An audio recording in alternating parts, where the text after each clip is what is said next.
that music. Hello, hello, my dear friends. It's again the Real Stuff Show. We have amazing people here with me. We're back. Today we have as our beautiful future guest, Prince Hassan. Ooh, applause for Prince Hassan. That's pretty cool. And I have here my host, my fixed host. We pay very expensive to be here every week. Jay Granieri. Yes, Jay. $5 host.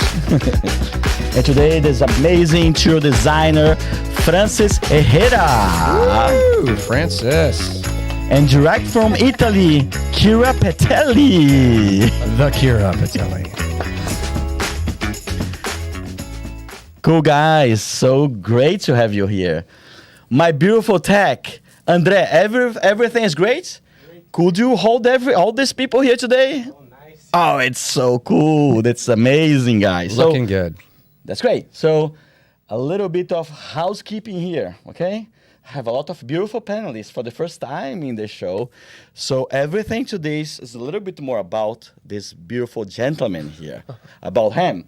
So you can ask any question, poke him, be polemic with him, and try to extract the most knowledgeable golden nuggets from us. Time to dig on the Prince. Let's do it. Let's do it, buddy. Let's do it. That's great, man. So great to have you here. Excited? Thank you. Yeah, very excited. How do you feel? Have some wine with us? No. Yes. Yes. There was definitely some on deck. Yeah. So probably everybody's relaxed here today, right? Very wine. warm in here. That's great. So tell me, so one of the things, if you're following the real stuff, I'm Augusto Alaja, your anchor host. And one of the things here with the show, if you're following us right now, is to try to discover some success patterns, behaviors, if you are a realtor or if you are involved into the real estate. That's why we have this beautiful and successful people here. But let's be honest, Augusto. We're not really interested in knowing how much you've sold and how great you are, unless we want to know the real you. The real deal, the real stuff. No BS. No BS. Yeah, even if you put this beautiful, you are beautiful, you are so beautiful. Let me see this belt, what it is. I mean, he's styling. Oh my He's gosh. styling. Italian Rice only. down. 3K at this Right? belt, right? A man hating a belt right now. Come on, look at that. One, Look at two, that. anybody else? Look at that. So guys, if you know how to have money to buy a belt like this, I cannot see, but it's we can learn a little bit with Prince. Man, tell me a little bit more about you, your background. Sure. So my name is Prince Hassan. I am from Miami, Florida. I was raised between Miami and Fort Lauderdale, and I got into real estate. Actually, is that kind of what we're going into, like background on my job? I would like to, you know, we know that you're successful.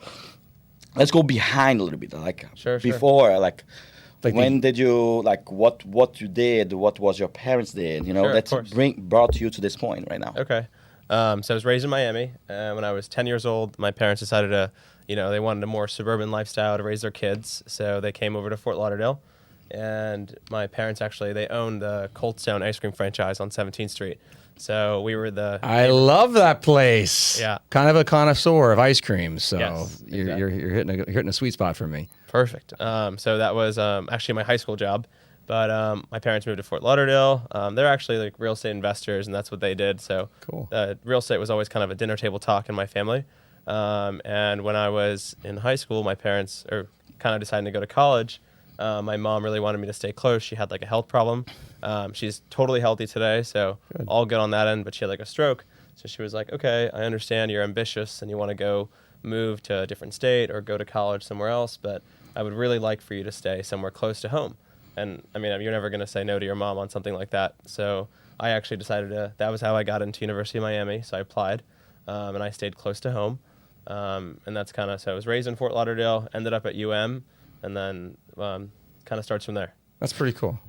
Okay, let me interrupt a little bit. Let's go to the break news. We're gonna go deep, guys, with Prince Hassan, but we're gonna go with break news with Jay Granieri today. That was a segue. Okay. That's great. All right. So you brought this to me. Let me see. To be continued, Prince. Prince, I got to ask you a question. Your name, of course, everybody, I think you get this all the time.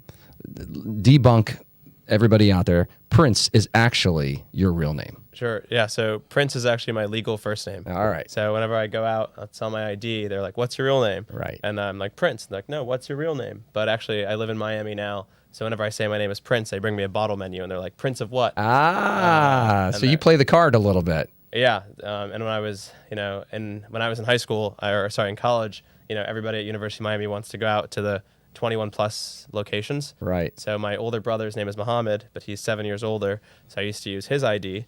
And then they would ask me, they would say, "Can I get a second form of ID?" So I would show them a credit or debit card that said Prince. So I would whisper to the bouncer, "It's a title." And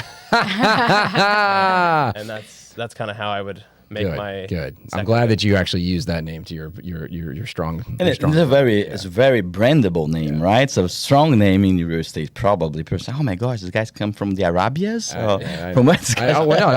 True disclosure, when I first knew about Prince, that's actually where my mind kind of went. I was like, hey, listen, I'm building a team. Like, this seems to be like a really aspect of that I would like to kind of touch into a little bit. I've got royalty over here. This may be good. How can touch some of this money come from, I know. petroleum and gas and, You guys are stroking my ego. That's all good. It's all good.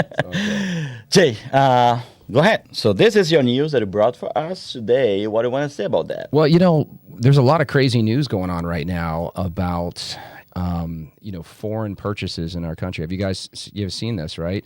It was true facts and things that I didn't realize until I started read up a little bit on this. There are about 13 states, I believe. I think this is what I saw last time that will not allow Chinese investors to buy in their state, typically agricultural property. And obviously, with a lot of the volatility that we're having overseas with Russia, China. Talking about devaluing our dollar, changing things, some adversary type stuff happening over in China with possible going to war with Taiwan.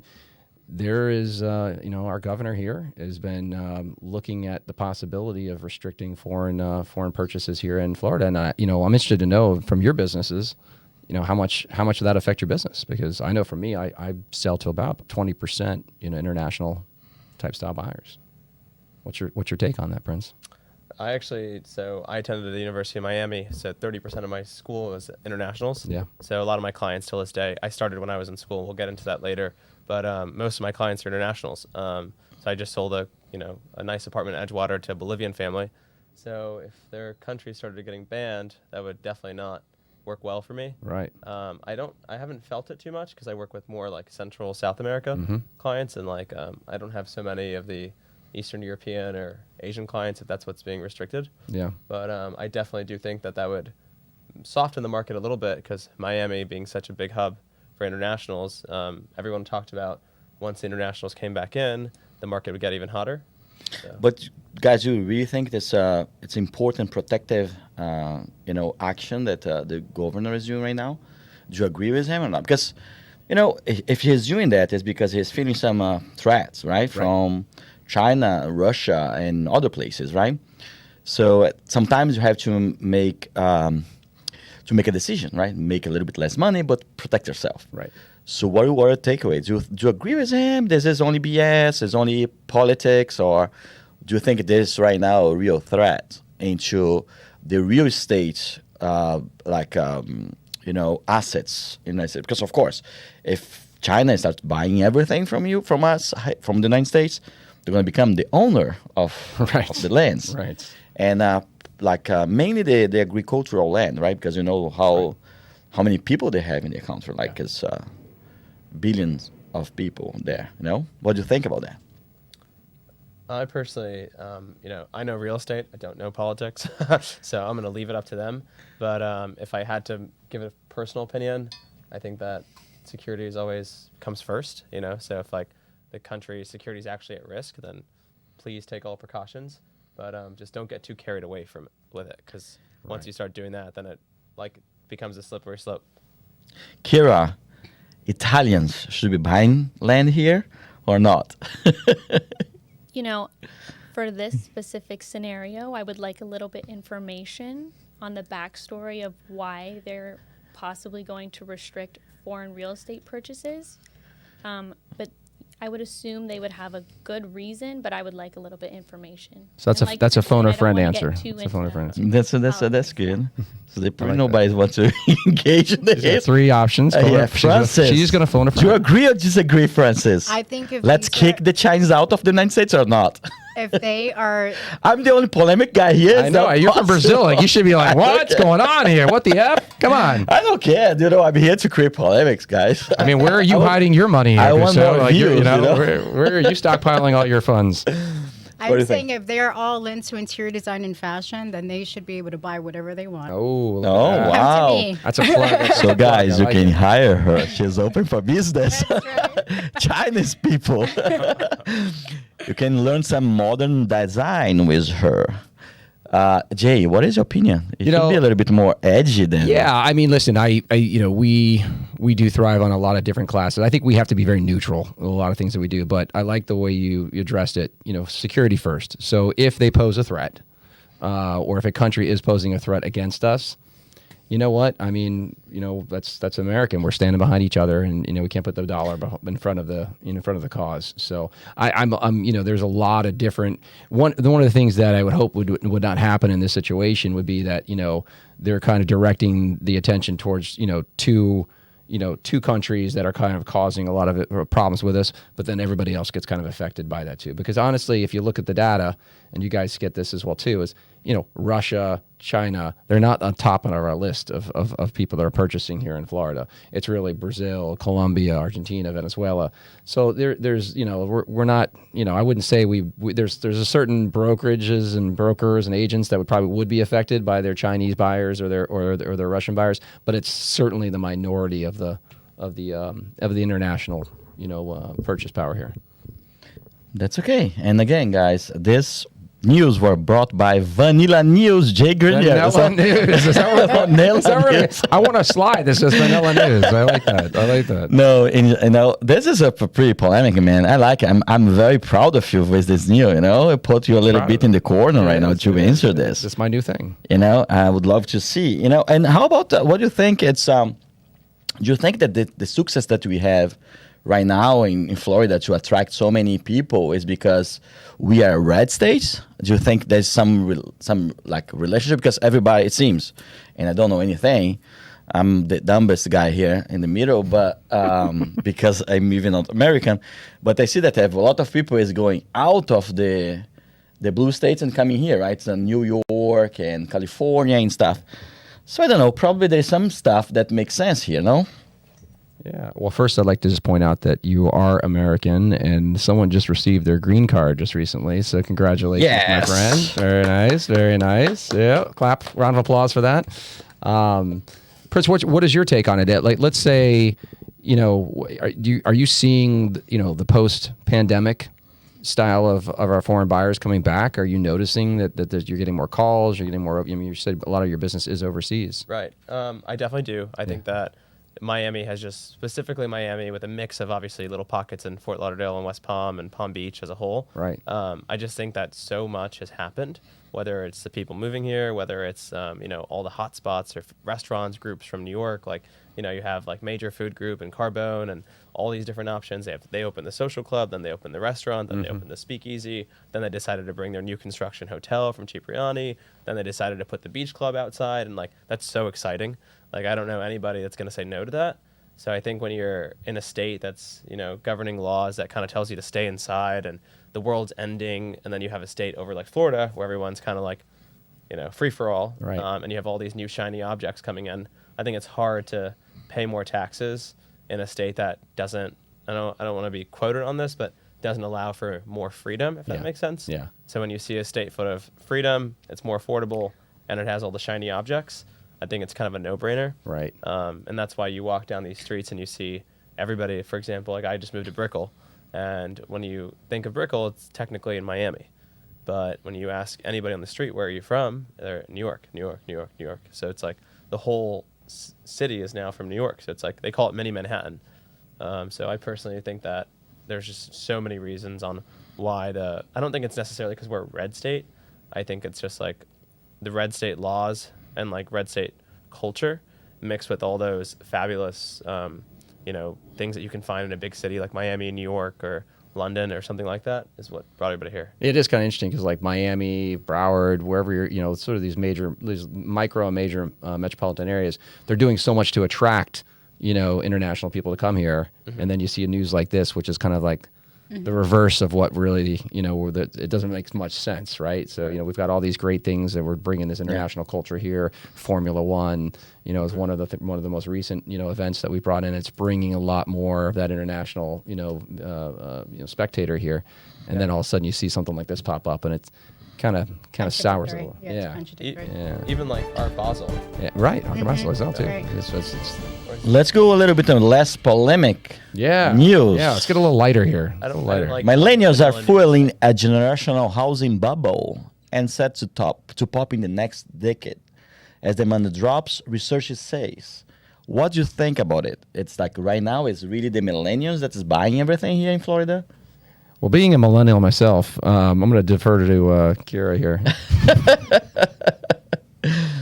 So millennials like 30s, 40s, right? Yeah, I was going to say, millennials are like approaching middle age now, so they're not cool anymore. Not middle age, man. 34s, right? I'm not a millennial. I don't know about that. I'm like, whatever. You are Gen Z. What do you are, Yeah. Prince? Gen Z, right? It's after millennials, right? Correct. Okay, do you have a lot of clients that's a little bit older than you, or it's all... Majority of my clients are kind of a little older. Yeah. Do you feel there's any bubble related to this news, or... I mean, a lot of my clients, like Prince said, are older. A lot of my friends, Gen Zers, were maybe looking into the rentals, but I'm seeing a lot of people are still living in their family homes and everything, and they're kind of waiting to move out. So most of my clients are millennials too. But when you say older, it's a little bit difficult to understand. Yeah, right. It's older. Trying to put that in context like 20 myself. years old is older? What's going to be Jay? Yeah, Jay's gonna be Thank God for hair dye and Botox. But when you say like, what is older for you, Kira? Sincerely, I didn't know what it is. Sorry, I meant millennials. Okay. Not old. Yeah. Okay. Kira has corrected me many times when I refer to her as a So millennial. you are, She's like, no, you I'm a are Gen-" old, Jay. You are old. I'm older as a millennial. Right. I guess we need the track of like where do we fit? What letter are we? I'm not sure what letter. There's a lot of new letters. There's a lot of new letters out there. But let's talk about age, right? So what is the age, the average age of people that buy with you or is dealing with you right now? It's like 50s, it's 40s, it's 30s. To be honest, I have such a mix. Yeah? So it's like some of my clients I went to school with, and they're graduating, and they're now 3 years out and thriving in a nice corporate job. So they're, getting a down payment and calling mom and dad for a little bit extra down payment. But then I do sell a good amount of luxury real estate where you have people in their 40s, 50s, and 60s who have saved up for a bit, and they're kind of switching to their luxury. Do you think that right now, because as we all know, prices have gotten to a pretty epic height, right? Obviously because of the post pandemic. In this situation, when they're talking about the millennial class buying, which I think is interesting, because before everything was always about the retiree class, the baby boomers, and then there was always that talk of the millennial class coming up, and they were going to be our biggest buying power. Problem is that we have a very low inventory market right now, and if we're looking at the millennial class as far as their age group, right, they're aging into now much more professional type age, right? They're not obviously middle age, but they're in a professional age where maybe some of them are choosing to have their first kid, maybe they're coupling up, right? Right. What are you seeing out there? I mean, are they still? Is it a struggling class that they're they're finding inventory, finding the price points that make sense? Are we pushing them out of the market? Are we getting them out of Fort Lauderdale, Miami? I do think so. I think that like the price point to enter into a nice home in Miami used to be closer to that $700,000 or $800,000 range 3 years ago, and now $1 million is like a listing that you don't even want to look at. So I think that they definitely got pushed out. And then they obviously, like you said, are becoming families or coupling up and having kids. So they're struggling to balance their need for space with a mix of the cost of living. And when you throw that in with, I don't want to get all technical here, but when you throw it in with inflation and you put that together, it's like the cost of living for house and then general. I think that they're definitely moving up north. So a lot of us saw a lot of families go to like Fort Lauderdale, Pompano, out west. Out west has always been a hub. But they even went north to like Delray, and that got so expensive. Right. So before you used to kind of look at Delray Beach and say, oh, this is a nice little sweet spot. But now Delray is just as expensive as Miami or Fort Lauderdale. So As part of your business in the millennial class, are you finding that where you thought coming into this, because you both are fairly young, and been in real estate for how many years, Prince? technically been in it for about 6 years. Okay, 6 years. So- That's a good amount of time. Kira, you've been in Just about a year. about a year. Okay. Would you say that when you're communicating with people that you're your own age or in the millennial class, right? Are you finding that you're actually selling more lease options versus sale options than you ever thought you were doing before? Because maybe there's just not enough inventory out there to kind of put them in, and what to your point, financially they can't afford it sometimes. It's definitely a mix. I think you have some people who are just like, housing is such a conversation now. So I feel like people are more informed than they've ever been. Right. So I think that those who are informed and have those jobs that are paying it are able to. But generally, I would say that majority of these millennials are just getting started, and they're, like Kira said, some of them are living in their families' homes and saving up or renting, and even rent is not cheap now. Right. So that's a whole other conversation. Man, millennials 30 years old. They're still with their homes, like their mom and pops. I think when you're saying millennials, we're thinking people our age too. Yeah. Yeah. But we're kind of referring to Gen Z. Gen Z. Gen Z, yeah, okay. Like the Okay. later end of Gen Z. Okay, so up to what age people stay at home? Like 30 years old right now? I hope not. No. Hope but not. For example, Because the United States were known like outside in abroad for the country that whenever you have like 18 years old, you're kicked out of your house, right, by your parents that you go to college. Yeah. Boom, you are out. You never come back. Yeah. So when you see the movies and like be in Brazil and you say, oh my gosh, that's great. Get out and you have your own life. Because of the poverty of the other countries in general, you see people staying longer with their parents, But here there's the counter of the opportunity. So in general, the expectation for someone like me is like, you are 18 years old or 20 max, and you get out. So it's no longer like that, as I can see. yeah. So something that I noticed, I just graduated a year ago, last May, and a lot of my friends, they went away to college and they came home, and there still is a vast majority of them living with their parents, and they're just kind of peeking into, maybe I'll look for a lease. There's a very small percentage that is looking to be a first-time home buyer, but a lot of them are staying with their families until maybe they get more established. Okay, cool. So let's go to the next news. And the final news. Let's go fast because we're going to have to go deep with our Prince here. Full disclosure, Go ahead. I stayed at home until I was 23 years old. Just want to put that out there real quick. What age? 23? 23. 23? Okay. I stay at up to... Mom, I'm coming back home. Not baby boomer, late bloomer. My mom wants me to move back. My wife won't let her. So how about this I bought the headline guy? house Go ahead. next do- Sorry, I bought the house next door to my mom. There you go. See, That's not bad. That's a good We idea. love our mommy. That's right. So- mama's boys together. At the same time, you are and you are not, right? It depends what podcasts are going. If a podcast from like moms, you're going to say, Hi, I'm still with my mom. If the podcast is for investments, no, I'm not with my mom anymore. Anyways, Airbnb has descended on America's small cities.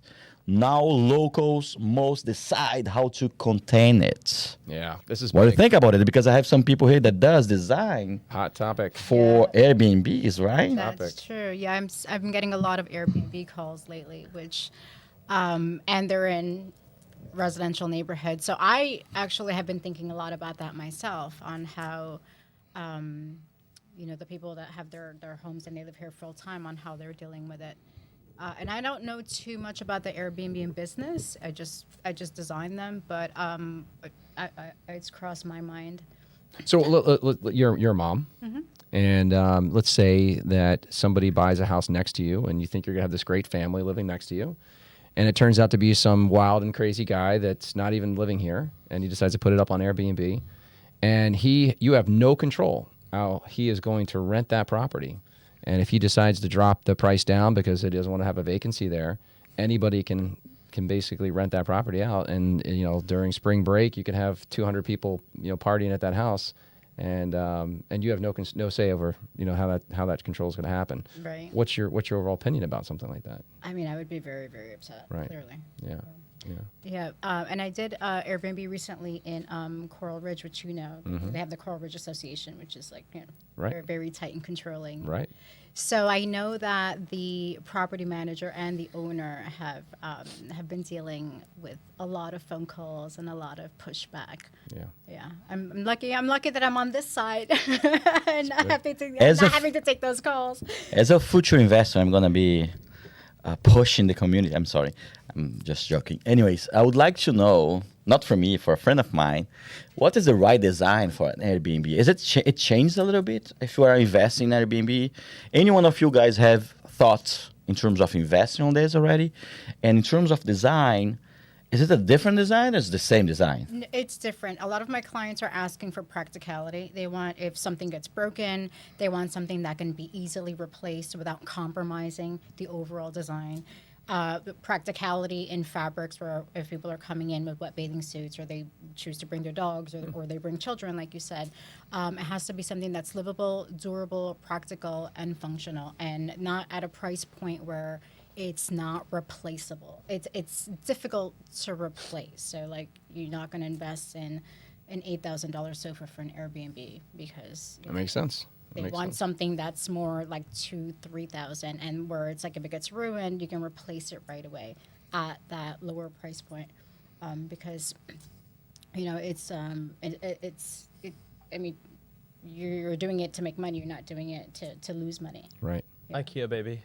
All right. Don't say that to Francis. So. Yeah, but That's IKEA poison is in our ears. disposable, Poison so in not our ears, not an IKEA, Not either, IKEA, because that's yeah. completely fine. disposable. Wait, Prince, with this kind of spending way more money on buying IKEA. Let me ask an edgy question, please, right now. With this kind of belt, are you mentioning the word IKEA here? That's not an idea, though. That's not I'm like, an I'm sorry, I don't speak that language. I'm sorry. That's foreign to Francis. I Prince, accept but, all people. I accept all things. There it is. That's cool. But you have clients. Do you have any client, Prince, that is buying, wants to invest in Airbnb? I actually work more with like end users. End Like users? families who use the home, or individuals or singles that use the home. Like summer homes, right? Yeah, But- well, Or like, winter homes. yeah, long-term homes, summer homes. Yeah. Have I had somebody who's thought about Airbnb? Sure, but I think that just the conversation's always really exciting until they have to learn how much goes into it. Yeah. And then after that, you kind of take it from there. But it's a great business from what I understand, and those who specialize, but it's not exactly my forte. But there's not the price point that you're selling. For example, people don't buy a $2 million home to throw it into an Airbnb, right? Or it happens. It happens. One of my listings was 2.8, and it was purchased, and then there's somebody who on the east side of town in Fort Lauderdale, he has like 20 properties, and he does luxury rentals or luxury Airbnb. So if you're Interesting. Yeah. Well, I know the new model now too, Prince, and you probably see this down in Miami. It really started in Miami. It's kind of making its way up to Fort Lauderdale too. Developments like Urban, Right. developments like I think it's 600 Brickell. I think it is. all of it, Yeah. So a lot of these newer construction projects now are having the Airbnb model instituted inside the selling point. That's becoming a major selling point to this. I think even 11. I think is what's it's right. one Yeah. of the biggest ones. They Yeah. actually are partnered with Airbnb specifically. Right. So you've got this new product of luxury condominium real estate, which and for the people that don't understand, traditionally condominiums are Airbnb, anti-Airbnb. They do not want daily rentals because it devalues the property. Mm-hmm. And so the proposition before was that any property that ever had a high amount of rentals on it, ultimately on the resale would be a challenge for someone like us to sell. Because you very rarely can you get financing. But now there's a brand new class of luxury property coming out there that is the selling point is particularly geared towards the investor or the part-time user, or someone who wants to make income at it too. That's very interesting how disruption can happen into the real estate industry, right? Have you lived any other disruption that you think is important, like besides Airbnb? And what I mean by that is something that completely changed the scenario of the real estate, right? I mean, I think you did. The recession. Oh, yeah, maybe, yeah. I was like 10 years old, so. Yeah, I appreciate that. Thanks. Well, I mean, I definitely think that technology, through COVID, really kind of pushed the envelope for us as a disruption because, before, everything was very hands-on, and really, COVID really challenged us to show properties, through digital resources, where we didn't have to be at the property. There was new types of technology that were created, like Matterport and whatnot, that you could actually tour a home without actually being in the home. And I think those are important kind of disruptors that kind of changed how we actually sell property, especially to international buyers that just can't be over here all the time. So that was a big. Ooh, let's go to the second part of our podcast, the Real Estate Show. And now it's going to be all about Prince Hassan. Everything, all the tips, all the tricks. We're going to go to his background. We're going to understand a little bit more his college degree and how he made a ton of money there, and go to Amsterdam several times. I don't know why, but he went to. That's going to be great, guys. Prince.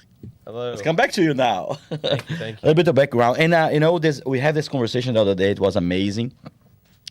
Through Zoom in our pre-interview. And something that I learned from you is like, you really take advantage of the opportunities that you see around. You're a super smart guy, so you have a college in finance, right? With majors in... Right. So you have real estate and also, what is the other one? It's a double major in finance and real estate with a minor in business law. That's awesome. It's it's a lot of times I used to tell people that most real estate agents don't go to school to become realtors. Okay. But here's a clear example of somebody that actually did and actually really educated himself in that space, which I think is, But that's very interesting because he did it because of an opportunity, not because he planned to do this. And it was very interesting because he went to college to become someone from Wall Street, right? Tell us a little bit more of this beautiful, interesting story. Just like everybody goes to college at some point, decided to study, you go to business school and they're like, finance is the way to go. You got to study finance. It's a competitive degree. You're going to end up on Wall Street. You're going to have that fabulous apartment in New York. So I was like, okay, sounds like a plan. So I decided to study finance just like the rest of my colleagues, or not colleagues, back in classmates. And when I did that, I actually, the first week it's the second semester of your freshman year. So when you go to University of Miami, you're required to live in the dorms. But they're these 1900s, really kind of dusty, they're really old dorms. You don't want to be there. Things are kind of falling apart. So everybody the trend is you get a beautiful apartment in Miami. Like you want to live downtown, you want to live in Brickell. When you say you get a beautiful apartment in Miami, it's like you buy an apartment or rent an apartment in Miami. Everybody rents because most of the school, like I said, is from New York, New Jersey, international. So, parents are not trying to get a liability right away, but they'll definitely throw some money at rent. So all my friends were talking about it, and I was too. So I went to go look at an apartment, and I actually was with all my friends, and I walked in the leasing office, and I was like, this makes no sense. It's like, there's a leasing office, there's a building with 360 units, but where's the realtor? So I asked the leasing agent before I left, I said, how much do you guys pay at least a realtor if they bring a client? And they said $1,500. And I was like, that's easy money. So that's actually kind of where my business model started, and I decided to kind of help my friends that were going along with me, and I did 14 deals in a month. So it was like my freshman year, you're making $20,000 in a month. I was like, okay, I'm not going to tell anybody about this. I'm going to, start recruiting. And I ended up hiring my friends. I ended up hiring some guys from the fraternity, some girls, and we had a team of 5 people by the time I was a senior. How did you realize this? Like you were there, and I want to imagine you. Okay, I'm doing there. I'm going to rent my apartment. And say, oh my gosh, I'm going to become a realtor. So what was it? The click? When did you realize this opportunity and how it happened? Tell me the day that you thought, man, I can make money, and how it was a conversation that led you to this. So like I said, my parents are both in real estate. They're not brokers, but they've been on the investment side. And my siblings have all been brokers at one point. Everybody has their license. So I've always heard about the whole commission concept. So it's been talk at the dinner table. Someone closed this, someone made this. So it's kind of instinct. Okay. And then actually, you said a little earlier about my background. My parents came to the country in 1991, and they were immigrants. My dad got a job with Carnival Cruise Line. He was working as a busboy. And my mom was a stay-at-home mom with no English, no education, just 2 kids. So That's awesome. One day, though, she saw that she went to the park. She went to the mall, and she saw that there was a kiosk with snow cones. And she was like, ice and water and flavor. It's not that expensive. So she actually went to one of her Middle Eastern friends and was like, hey, I'm going to translate this to you. If you could tell the owner of Walmart, the manager, that I want to open up a beautiful snow cone kiosk in front of Walmart. And she got 6 contracts. 6 contracts led to some cash. Some cash led to buying some real estate investments. So the reason I'm bringing it up is I feel like entrepreneurship is kind of in our blood.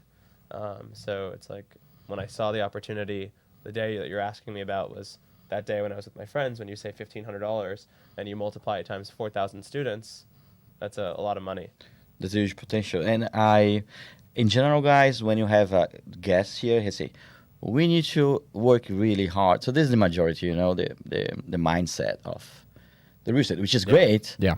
And it's very good to see an opposite mindset, because like he speaks about getting to and closing 6 contracts with Walmart as the easiest process that someone could do, right? For him right now, in his perspective, and that's what I think is very interesting about you, is like for you, you flow into the opportunity and it's not difficult. Like you don't feel it, you need to put hard work. And it's a little bit an opposite kind of narrative than we have here, Yeah.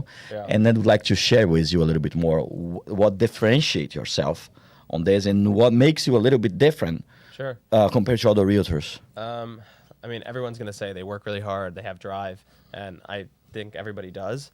To answer your question, I definitely am fearless, but I think the quality that I have that differentiates me specifically than being fearless is, we are very hungry as a team. Like my team and I are very hungry, but we really balance that with moderation.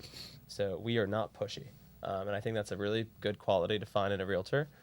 So we kind of act with patience, and we don't push our clients. So we inform them fully, we take them around, we tell them what's up, we kind of explain the scenario. But whether it was when I was in college and I was just kind of shopping with my friends, or it's today when I'm showing $5 million condos in Miami, I really like our integrity as a team is we don't work for the check.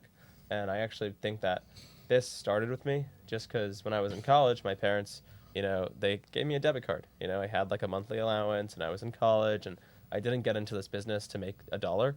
Until this day, I believe it resonates with my overall mindset. It's like, you do what's best for the client, and you kind of, you balance that, and that's kind of. And that's really cool. Something that I really see is like, there's something that we call the generational wealth, right?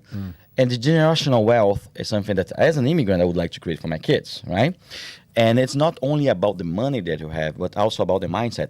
For me, I'm 100% sure if I come to your mom and ask the same question about getting the contracts for Walmart, she's going to have a completely different story in how hard it was. Do you understand? Right. And when he brought his perspective, it was so easy.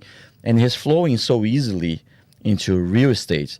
That's something that is very interesting. But we see people and kids and young people that take advantage of it and really use this correctly and apply it to create more and to create more wealth or to create more value to the community, to the professional and stuff. But we see a lot of people that completely waste this generational wealth. Have you seen that? And what is your thoughts about this? You. For me? Okay. First, yeah. I honestly am the perfect person to ask because I went to a private college. So the tuition at my school was $60,000. So most people that are going to school had a pretty good backing. So you have 4,000 classmates, and I have some friends who come from families who they could run the entire world if they wanted to. And then I have some friends who are the complete opposite of the spectrum. And I would say that some of them took advantage of it, and they really took what their parents worked hard for. And some of my friends are still kind of, I actually, whenever I run into a friend from college, my favorite phrase to ask is, so are you chilling or are you working? And I say that specifically because some of my friends are still kind of chilling. And nothing to them. There's no negative. I'm not saying anything bad, or it's their life and their destiny. But I do think that it's inside you. It's not kind of like just because you were born a certain way, you're going to act a certain way. But that's very interesting. I don't know those guys that are chilling. What would you say is the difference between their background compared to yours and your family? There is a difference or not? I think it's actually how they're raised. So Okay. if they had the opportunity to get raised by a good, whether it was mom, dad, guardian, aunt, uncle, whoever it is, like if they got good values, you're going to see those values. I like to credit a lot of my, drive and work ethic to my mom. She's Okay. fabulous. She really works really hard, and you can see it. Like when you meet her, you can feel she's got a great character. Okay. And I feel like there's 4 kids, not just me. And me and my siblings, we each have like an attribute of her. So if you're sitting with us, we all kind of have a similarity. And if you look at us, and you look at my mom, you'd be like, okay, that makes sense. Like I see where you get it from. So I really think like how you're raised is everything. It's a big part of it. Yeah. I have a question for you, Prince. With we interview and we talk to a lot of like younger up and coming agents, some that are not as successful as you and some that are just starting out, right? And I'm always kind of curious for like the younger audience that might be tuning in is what is it that you think it takes for them to maybe not to get to your level, but just to get to the next level, It's a great question. And honestly, I love answering it because I myself almost sometimes feel alone. Like, a big part of being in any business is I feel like younger compared to the veterans. Mm-hmm. So every time I can pick someone up, I do. But to answer your question, it's, my favorite thing about what I did was brand awareness. And I was like very fearless. And when I say fearless specifically, like when I got my real estate license, I was going into every single fraternity, sorority, student government organization, medical fraternity, anything you could think of. I would go in and I would, talk to the entire organization, like 300 at a time. And we were balancing this with our schoolwork and college life and partying. And, we had a blast. It was Miami, but less about that. We were not scared to talk to anybody. And the day I graduated, I actually sent out a text to every single person I know. And some people say, well, you're in real estate. You don't want to come off as too salesy. But my intention is not to sell you something. Right. It's really to help you. So if I personally believe that we're, there as a service to help, I never felt like I was selling someone. So I texted 1,700 contacts from my phone that day, and I maybe had a virtual assistant help me. But I texted all those people, and I said, "Hey, it's Prince. Just want to let you know, like I got involved in real estate. If you or your family or loved one needs anything, let me know." And that sort of brand awareness that I started early on, I actually still get a text or a call 3, 4, 5 years later from a girl that heard me talk at a sorority, and she's like, "Hey, I just moved to Miami. I saw that we had our." I actually ran into a girl on the street 2 days ago. She was having coffee, and I haven't seen her since, 3 years ago in her sorority meeting. And I still have her name on my phone stored as Mackenzie Stout, SDT, NP, which means New Pledge. Okay. Because she had been one of those girls I was talking 2 years ago. So I think just getting your don't be afraid to put yourself out there. And if you have the right intention, it's going to be understood that way. Yeah. Is this the right time? Is this the right time for newer agents to kind of make their mark into this business? Are you feeling like a pressure that younger agents might have that maybe you didn't have? Did you come into the right time in the market and everybody's going to look at you and go, oh, Prince was there when the market was great and, So when I started was actually 6 years ago, and the market was nothing like it was the past 2-3 years with COVID. Mm-hmm. So I started at a time that was a normal real estate market. When I started selling homes instead of rentals, sure, I did have like a hot market to ride, but just because it was a hot market doesn't mean nobody told me to get up and work. And nobody was there, and nobody in real estate ever had somebody to say, get up, go to work, go to the office, put on your suit.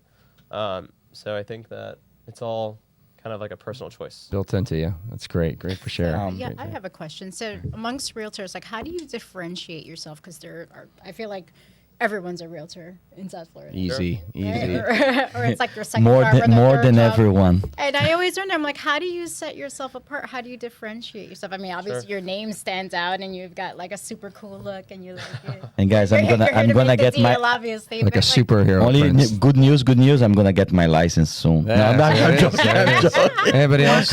Anybody else want a license? Yeah, welcome to the Francis club. should have a little license too.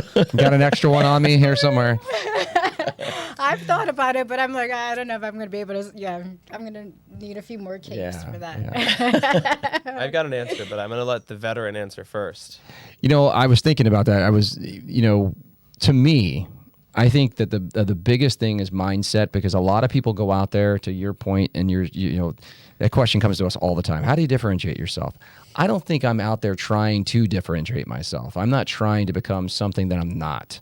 Right. So to me, and I think you hit the nail on the head earlier when you were talking about this, is I think the key word is being authentic. Right. So I will never be Prince, and Prince will never be me, but we're going to be, we'll be in our own little bubbles, somebody that we're trying to become and successful in our business, but also maintain who we are, our credibility. everything that you were created by, you're the raising your parents, that institutional, work drive that you have. But then there's the cool side of you too, which is that your friends like, and so, I think the key is not to become something else than you already are. It's to how to okay, well, how do I become professional and understand how to sell real estate, but also kind of maintain cool Jay, and why you like to hang out with me and why you like, and the things that I like to do. The things that Prince likes to do. He likes to do yoga. It's a kind of a new passion of his, and it's a holistical side of now is becoming, more mature in that aspect. I'm probably dumbing down a little bit. I'm getting into pickleball, so it's but these are all parts of the personality that we want people to understand who we are. And not trying to become some sort of figment. And I think that's why. That's great, Jay. After 5 minutes talking about yourself as a great realtor. Well, she asked me, so. Now is the time for the sponsorship. So everybody knows that it's. And I come back to you, okay, Prince? Yeah. Go ahead, sponsorship, Jay. There it is. All right, well, this is all about Augusto right now. So, Augusto, the Captain Painter. Listen, guys, one of the cool things about being on this show is that, nothing here gets done without a little backing by our sponsor here. The Captain Painter, which is where Augusto really started his background from, really goes above and beyond his call of duty for the community as well, too. And obviously to support our industry as well, not only in painting and restoration, but obviously with this cool tech. So we appreciate it. That's great, Jay. TheCaptainPainter.com. So if you need a painting job done, a restoration, I have a lot of clients here. Prince, you still need to be my client in the future. I've been looking for this, man. All right, enough about you, Augusto. Let's get over to Prince now. Let me hear about your superpower, Prince. How do you differentiate yourself to that question? I really agree with you, and I think that my clients see me less as just the real estate agent and more as the whole package. So they separate those things. I'm not just a real estate robot. And I spoke on a panel about this, and they asked me, what would you suggest to realtors on how to brand yourself on social media?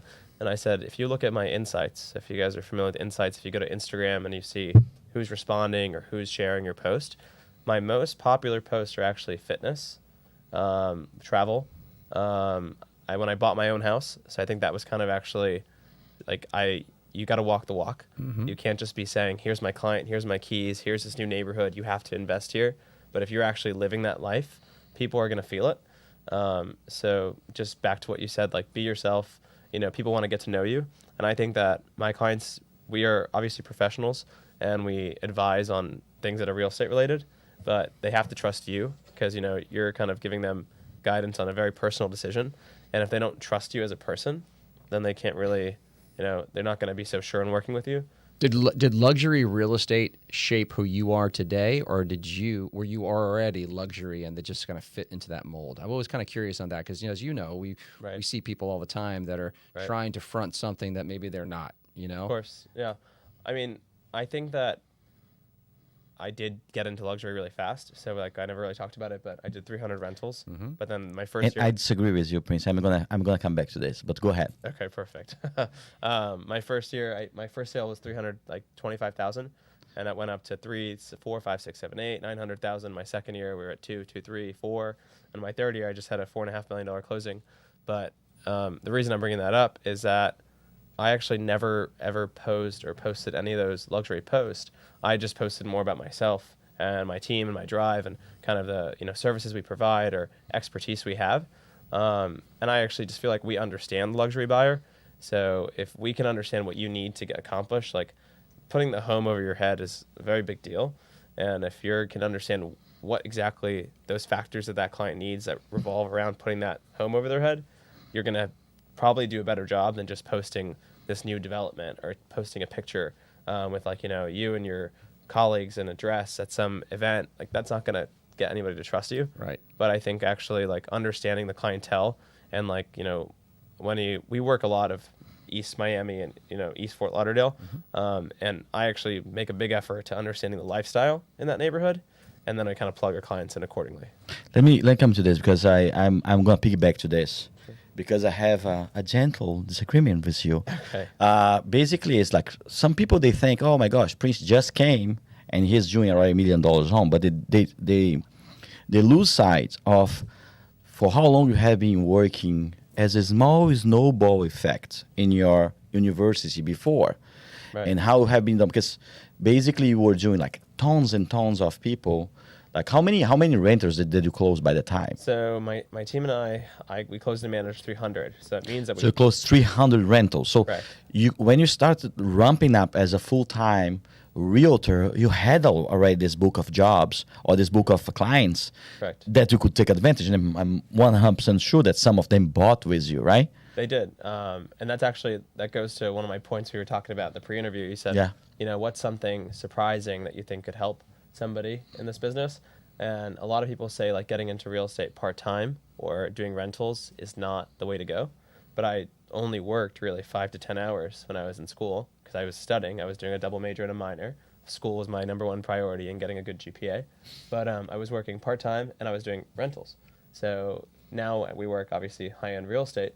But if I didn't start with those rentals, I would have never left school with a Rolodex of 300 closed deals, a whole set of clients, and a brand. So as soon as I graduated, the day after, my phone was ringing. Like we were in the pandemic, but my phone was ringing. And that's my point. Can you imagine? So you start as a full-time realtor with 300 clients. So it's not as you start tomorrow and you have no clients. You understand? But I like this hard work that you have done before, even as a half part-time, we're paying after, right? Do you see, Kira, like, this is an interesting kind of, parallel between the two of you because, you're kind of on the runway to where, Prince might be going. And, being a younger agent, are you finding you're trying to find an identity being a young agent and, where Prince kind of sort of said, hey, listen, yes, my idea is that, 6 years from today, I'd love to sell luxury, but today I'm going to start with what I know, which is my class of people and whatnot. Yeah, so being a young agent has its pros and cons, I would say. There's definitely the more glamorous answer of I'm glad that I'm starting when I am, so by the time I'm 30, I'll have had my experience. But there's the not so glamorous side that people look at my age and they're maybe like, she can't do the job, or who is she to help me? Like you can tell I don't have 10 years of experience by looking at me. I'm young, so I really have to fight and show people like I can do it, but it's just a matter of gaining their trust and showing them, I can do it. And really, I feel like years of experience says nothing about somebody's work ethic or quality of service or what you know about the market. So you really have to show them that the time of experience has nothing to do with all that. I agree. And I think you're going to crush it. I think that I had that challenge, and it didn't take too long for people to pick up on it. So I just think that you're going to work hard, and age is nothing. Like, it's really true. Age is nothing but a number. Yep. I feel like people like that term. So. Yeah. Let's go to the next segment, which is going to be the battle of the listings. I've been waiting We want to see I've been the waiting for this. sales skills of Kira, the sales skills right. of Prince.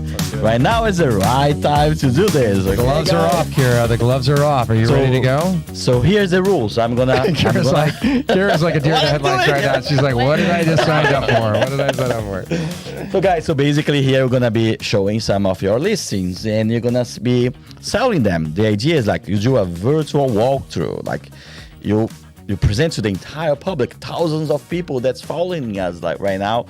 And you present a little bit of sales skills. Who wants to go first? Rock, paper, scissors. Go. Let's go. Rock, paper, scissors. Wait, are we going 3, 2, 1? Rock, paper, scissors, shoot. Shoot. Rock, paper, scissors, shoot. Okay. I win. You win. Yeah. You win. So do you want to go first or do you want her to go first? You pick. Surprise us. Let's let the master show us how it goes. Give Fort Lauderdale is yours, right? give Kira a little runway here so she can watch Prince strut his stuff and then Prince? she can jump Okay. in. I think Okay. we're both masters, but Okay. Let's do this. Okay, let's. okay, this is about to enjoy the dramatics. Oh, I'm loving it. There I'm you loving it. Oh, wow. You're actually in the video Wow. too. Yeah. All right. Okay, Prince, it's all about you. Let's go. Okay. I'm gonna be stopping a little bit because Sure. your video is only 1 minute. In general, we roll it and people have to be talking about the place. Okay. But you can start with your own stuff right now. Let's do it. So, welcome to the Portofino. This is in one of Miami's most iconic neighborhoods, south of 5th. South of 5th is notoriously one of the most high-end luxury residential areas of Miami Beach. So there's only a few condos. Right here I'm pointing at South Point Tower, Portofino, and Apogee. And when you think the beach, when you think condos, you think all these condos are so much land, but there's only so many acres of land actually in that area. So this is actually a view of south of Fifth. It's kind of cuts. You have views of Government's Cut, Fisher Island, the Atlantic Ocean. So as soon as you walk in, it's 2,340 square feet, and this is a 3-bedroom. But they actually they broke this bedroom into their living room. So now my clients have this open floor plan, and it's actually Portofino is known for 270 degrees of view. What a beautiful guy here in the photo. Wow, Oh my that's a God. power pose right there. I paused it. Yeah, the right spot right now. Oh my gosh. So See? from the Portofino, you have 270 degrees of views. So you have 2 terraces in this apartment. Beautiful. You go to the right, you're on the Sunset Terrace, and if you go to the left, you're actually seeing the Atlantic Ocean. So to the right, you see literally downtown Miami, Fisher Island, all the water, and the sunset's just to my right. But if you go to the other terrace on the left side of the apartment, which you can't really see right now, but it's going to be facing the opposite direction, and it'll be the ocean. So whether you walk in and you want to have a cup of coffee at your breakfast table and hear the waves of the ocean, you can. Or if you kind of want to slip on to the other side and have like a sunset cocktail, you've got all of Miami right there for you. That's beautiful. That's great. So that's great. beautiful. Applause, Prince. Nice job, Prince. Nice job. That's amazing. Kira, are you ready? Prince, I got to get myself in some of those videos. You're looking pretty good there, buddy. I just learned something. I didn't know it good. was called the Sunset Terrace. Sunset Terrace. You see that? Isn't that nice? I'm glad I came. It's a good word. Okay, Kira, right now it's on you.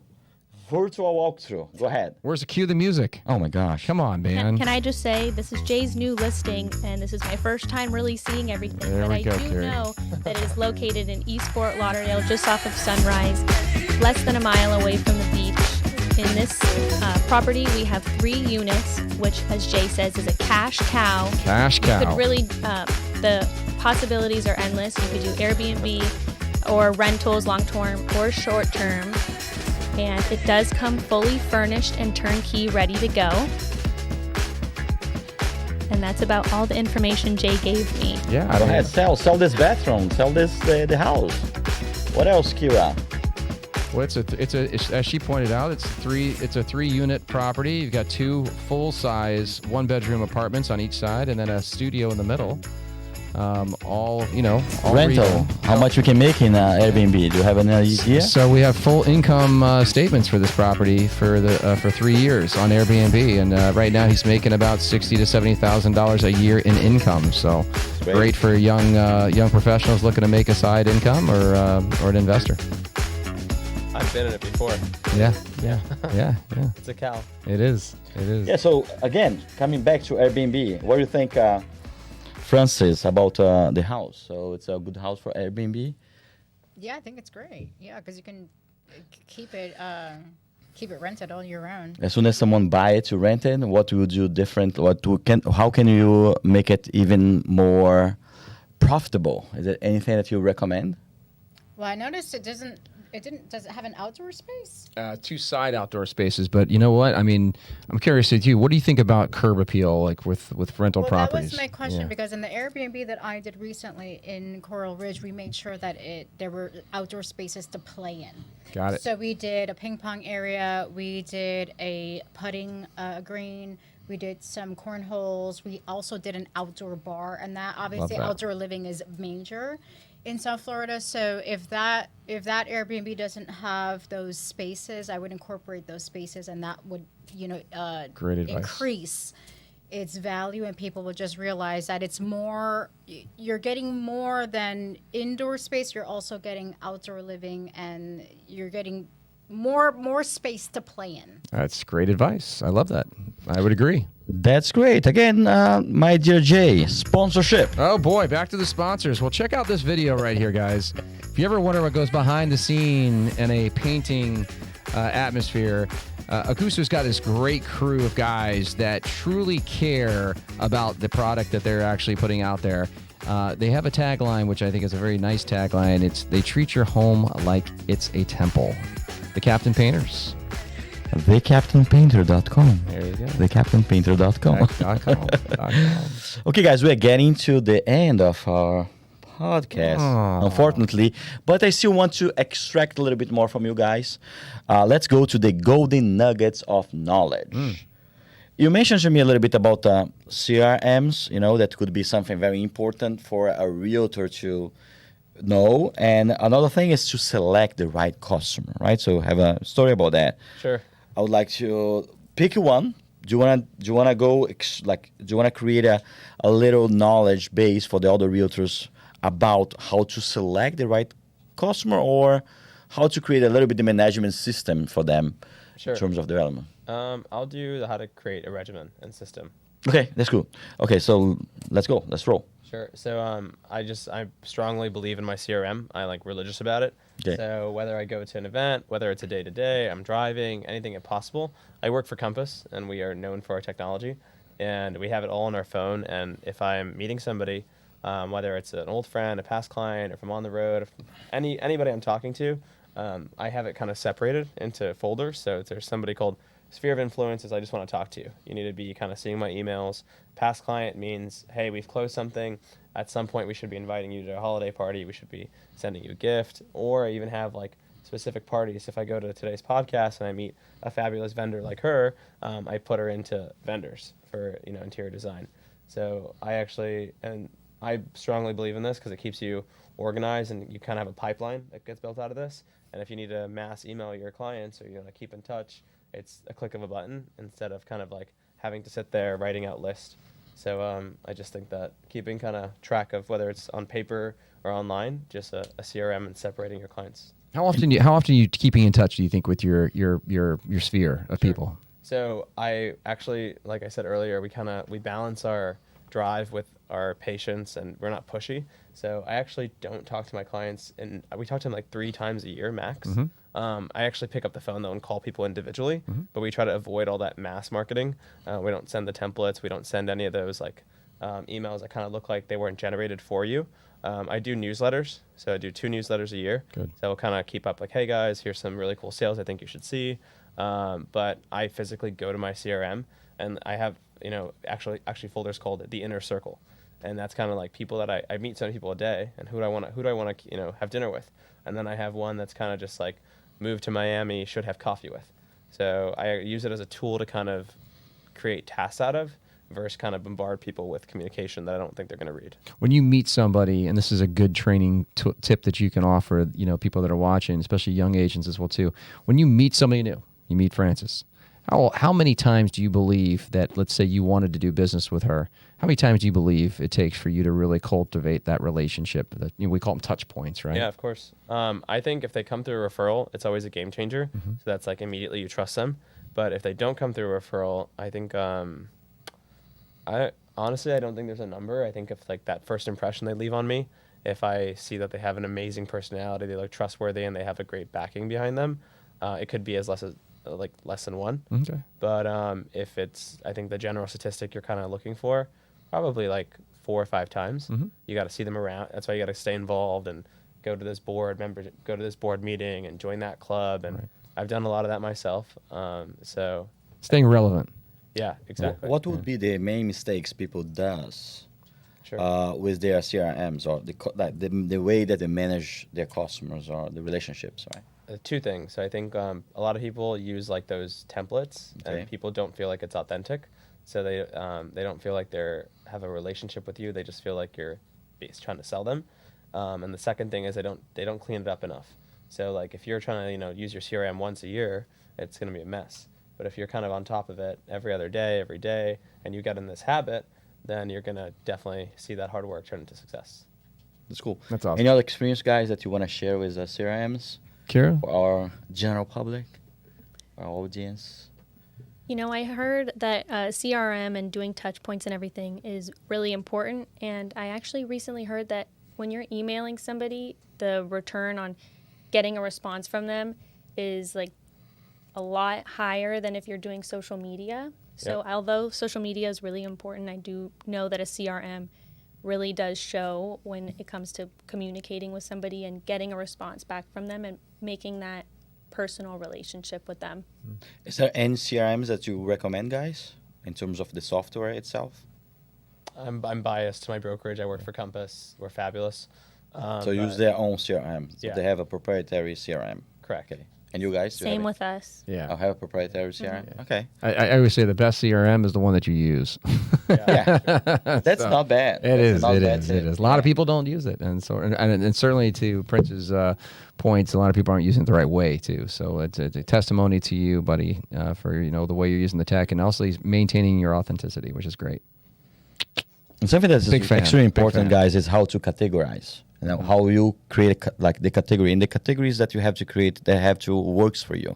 Something that we do, for example, in our own way to manage our clients is like we separate them by spheres, like you do. So we put like, this is a VIP, this is a super VIP. We have even this super VIP, and the super VIP is like something that you say, this guy can be a life changer. That can completely change the game for me. Right. And those type of connections will have a differential approach, like create a podcast and invite them here in the podcast or something like this. Knowing how to categorize and really keeping up with your, inputting the data is extremely important from my point of view, If you have a CRM, you have to keep up. And it's difficult to teach it for the teams, to be sincere with you. Like sometimes I see the guys say, oh my gosh, I'm going to kick your ass again. You're not putting the things again. It's challenging. How do you think about your team members? They keep up with the CRMs? I think some get addicted to it, some don't. Okay. But I do believe that it's honestly as simple as, like you said, like VIP. Yeah. We do that too, but we tier it. So tier 1 is like top tier. Okay. Tier 2 is you get invited to like a neighborhood event. Tier 3 is you're only getting an email from me. But tier 1s go to dinner with you. Tier 1s go to like, your fabulous event. If you want to like sponsor something and you're going to the F1, you want to get a cabana, and we actually just started implementing that, and I think that people are noticing that we're now differentiating how we see them as a client, and they feel special. So I think if you really don't make it too complicated, like I just do tier 1, tier 2, tier 3, and then past clients in sphere, and then I have one called Inner Circle. That's mine. That's good. Okay. No, I like But, that. I think don't make it too complicated is my point. Great advice. Great advice. See, even old dog like me can learn some new tricks. Prince, thanks, buddy. Okay, guys, we are coming at the end of our podcast. Great job. Prince, do you have any more words? Do you have anything anymore that you want to share with the beautiful audience that's there following us, and also how they can find you? I want to share a thank you for having me. Work hard, be happy. And if you want to find me, I'm on Instagram as Prince Hassan Real Estate. Awesome. That's great. Great Francis, your last words. What do you want to say to people here in our audience? Oh. And how to find you as well. How to find me on Instagram? I'm That Blue Ocean Feeling, and on Facebook, Francis Herrera or Blue Ocean Interiors. That's great. Awesome. Miss Kira. Kira. You can find me on Instagram at Kira Petilli or Kira Petilli Realtor. Kira Petilli is more my personal page if you want to check that out. That's great. And Ask Jay. Well, I'll tell you, first I just want to give a shout out, Prince. Amazing job. I know that you were really looking forward to this and not knowing where it was going to go, and I think you killed it, buddy. Thank you. And I really appreciate the things that you shared too, which I think is very valuable to people that are listening from your perspective. Francis, longtime friend and an advocate for real estate here in the community. She's an amazing professional. I highly recommend using her for any of your design needs.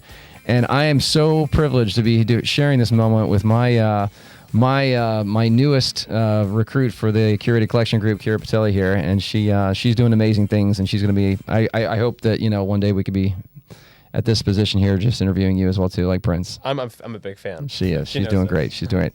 you. But where you can find me, you can find me here every Thursday at 4 p.m. We're going to be interviewing a lot of cool people. The here. Real Estate, the Real Stuff The Real Show. Guys, we have another sponsor right now, which is HeroWired. We don't have it yet in our screen. But there's this beautiful place in Fort Lauderdale that we can do your own podcast. HeroWired does pre-production and production of podcasts. And they're receiving us here as a sponsor for free because we do an amazing job, right? Wow. So that's great, guys. And this is the Real Stuff Show. I'm Augusto Alaja, the Captain Painter. So come on in, subscribe, and stay with us. See you next week. Great job. Okay. Awesome. Oh my gosh, I'm so happy that we fit everyone here. 1 hour and a half. Okay? Are we entertaining enough?